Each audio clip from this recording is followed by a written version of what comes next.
Olá, tudo bem? Que Deus te abençoe nesse dia, nesse momento com Deus. Vamos estar trazendo mais uma reflexão. Esse dia especial que o Senhor tem nos dado, você que nos acompanha neste canal, está nesse propósito de 100 dias de oração. Hoje é 79 dias de oração, de 100 dias. E vamos estar refletindo aqui no Salmo 79, salmo muito abençoado, salmo de Asaf.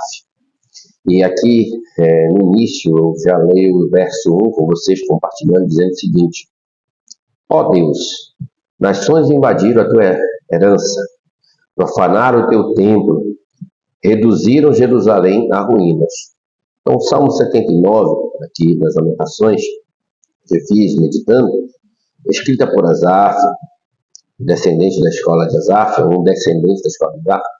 Após a destruição de Jerusalém, ele expressa a dor profunda de um povo que viu seu templo profanado, sua cidade arrasada e seus mortos sem sepultura.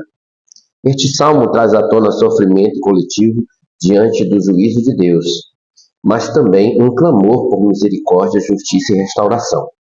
Interessante que aqui fala do templo físico, o espaço físico.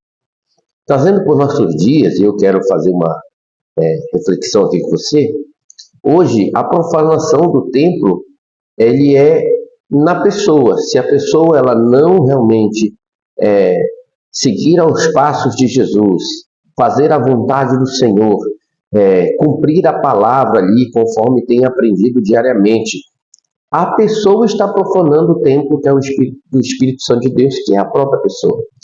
Então hoje o templo ele mudou essa característica de espaço físico para a igreja do Senhor. Existe às vezes uma má compreensão nessa situação. Por isso que a gente, quando vai realizar qualquer tipo de atividade, quem já entregou a vida a Jesus e sua vida agora é de Cristo, o templo do Espírito Santo, que é você, querido, é o templo do Espírito Santo, precisa ser cuidado, você precisa honrar, você precisa ornar, fazendo aquilo que realmente agrada o coração do Senhor e não se contaminando com o pecado. Mas a estrutura desse salmo, do verso 1 ao 4, ele diz o seguinte: desolação e humilhação da nação.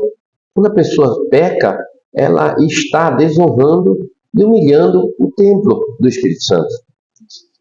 Do versículo 5 ao 7, do verso 5 ao 7, melhor dizendo, clamou por intervenção divina. Todo dia devemos clamar ao Senhor para que venha a sua direção, a unção do Espírito Santo, a plenitude do Espírito Santo, para que nós venhamos estar verdadeiramente diante de Deus, purificados e restaurados para toda boa obra. Do verso 8 ao 12 desse Salmo 79, ele descreve pedindo por misericórdia e justiça contra os inimigos. Todo dia devemos orar ao Senhor e pedir: Senhor, nos livra do dia mau. Você vê que há uma correlação direta, né? É muito importante isso. No verso 13, louvor e promessa de gratidão perpétua. Então, nós que somos templo do Espírito Santo, fomos chamados para ser adoradores, precisamos adorar o Senhor todos os dias, ter gratidão no coração, e isso pela eternidade também. E aí vem a pergunta: estamos adorando a Deus, sendo realmente templo do Espírito Santo? Estamos profanando o templo do Espírito Santo ou estamos procurando manter em santidade e preservando a nossa vida diante de Deus? Essa palavra-chave aqui que eu anotei é um clamor, no terceiro ponto aqui. Então, essa palavra ela vem do hebraico, que quer dizer gritar, pedir socorro, com intensidade. Nós temos pedido socorro para Deus ou estamos nos apegando a situações que a gente procura livro de autoajuda ou outra coisa? Clame ao Senhor. O Senhor, ele realmente pode nos guardar, nos proteger e nos livrar de todo mal. Aonde a gente aplica tudo isso nessa questão de clamor?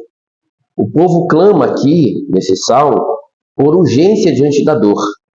Isso nos ensina que Deus acolhe o clamor sincero, não o clamor fingido, o clamor sincero, que dos que sofrem e se arrependem. Então, esse clamor precisa estar associado a um arrependimento, e Deus conhece se realmente é algo verdadeiro ou não.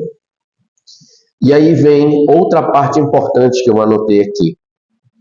A profanação do templo, no verso 1, representa não apenas uma crise nacional, mas espiritual.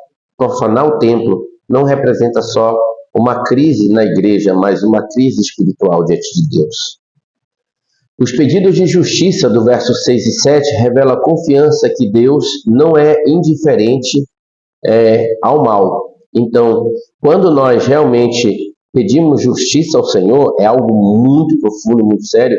Ele não vai ser parcial, ele é imparcial, ele vai fazer justiça de fato. E a gente tem que estar preparado para aquilo que Deus vai fazer. O reconhecimento da culpa, verso 8, é essencial. Senhor, eu pequei, eu falhei, eu não cumpri o propósito, eu fui egoísta, eu realmente olhei aqui para o meu ego, e aí a gente precisa reconhecer. E aí isso faz toda a diferença.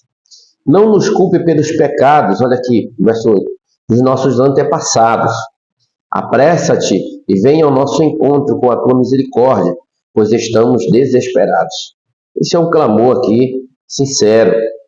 Então, o que a gente bota como aplicação pessoal diante dessa outra parte aqui? Mesmo em juízo, há lugar para arrependimento, perdão e restauração. Mesmo diante da dificuldade do deserto, do que você está passando, há espaço para arrepender-se, pedir perdão e ser restaurado. É só confessar, é só entregar na mão do Senhor. E aí vem algumas correlações. Eu gosto de fazer comparações com outros textos.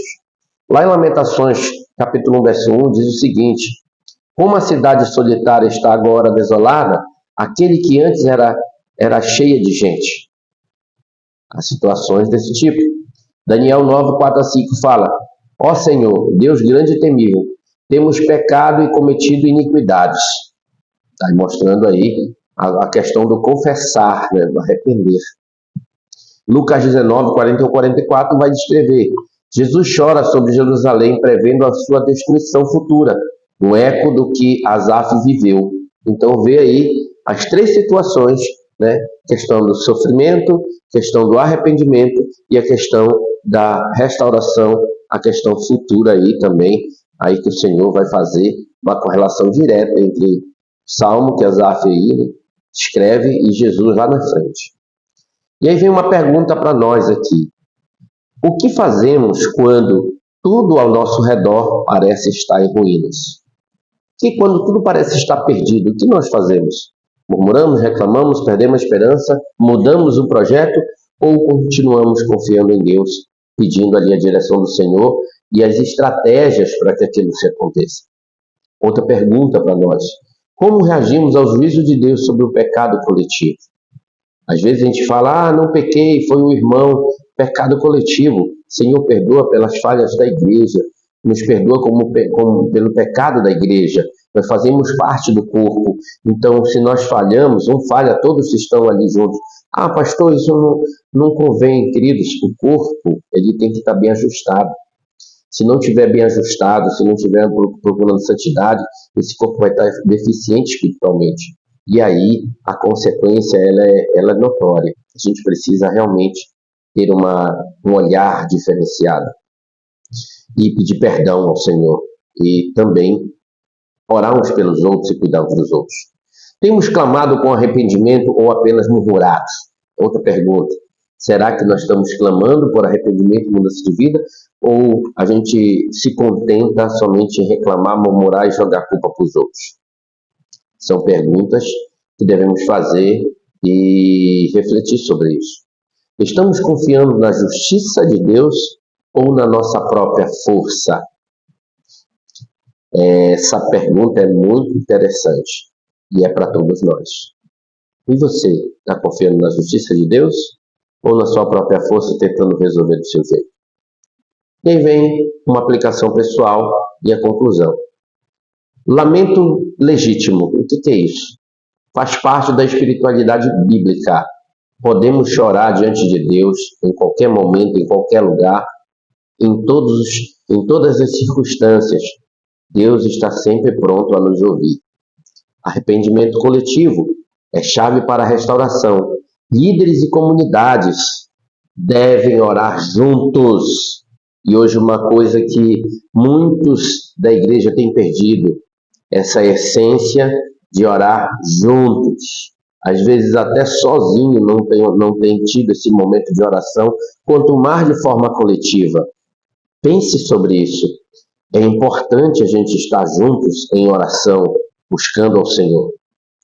A fé deve nos levar a clamar por misericórdia.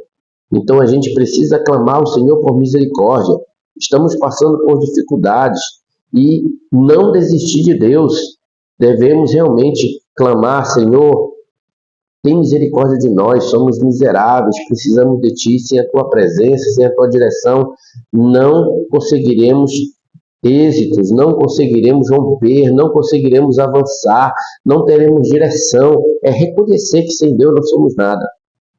E para concluir, o Salmo 79 é um salmo, né? Ele é chamado ao povo de Deus para que, mesmo que em meio às ruínas, às dificuldades, não perca a fé, porque Deus é fiel. A gente deve clamar pela misericórdia divina todos os dias. E Ele, o Senhor, mostra que Deus ouve o clamor sincero novamente e que há esperança no mesmo nas cinzas, nas ruínas, nas dificuldades. Então, o clamor sincero, eu destaco aqui o clamor sincero. Não é aquele teatro, como os fariseus faziam, oravam nas praças, o mais para se mostrar, não. É um clamor mostrando realmente a dor da alma, o sentimento ali da pessoa, diante do Senhor, e Ele responderá. Clama a mim e responder-te-ei, e anunciar-te-ei coisas grandes e ocultas que não sabes. A gente busca o Senhor e encontra quando busca de todo o coração, assim diz a palavra do Senhor, parafraseando aqui o contexto. E eu finalizo aqui lendo o Salmo 79, verso 13, dizendo o seguinte: Então nós, o teu povo, ovelhas do teu pasto, te louvaremos para sempre. De geração em geração, cantaremos os teus louvores. Que Deus te abençoe nesse domingo, que Deus te abençoe nesse dia, que Deus te abençoe nessa semana. Um abraço para os nossos irmãos da Igreja Metodista Central de Belém, um abraço para os nossos irmãos aí das células, da célula de Barcarena, que logo, logo eu creio vai estar se tornando uma congregação. E em nome de Jesus, que o Senhor abençoe a sua vida poderosamente e que a graça do Senhor Jesus, que o amor de Deus o Pai e que a doce e maravilhosa comunhão do Espírito Santo esteja com você todos os dias, meu irmão, minha irmã, que nos acompanha nesse canal, não somente hoje, mas para todo sempre. Um abraço do Pastor Márcio, fique em paz. Não se esqueça de curtir, compartilhar e comentar esse vídeo. Se inscreva no canal para que mais pessoas sejam alcançadas pela palavra de Deus. Tchau, tchau. Deus abençoe.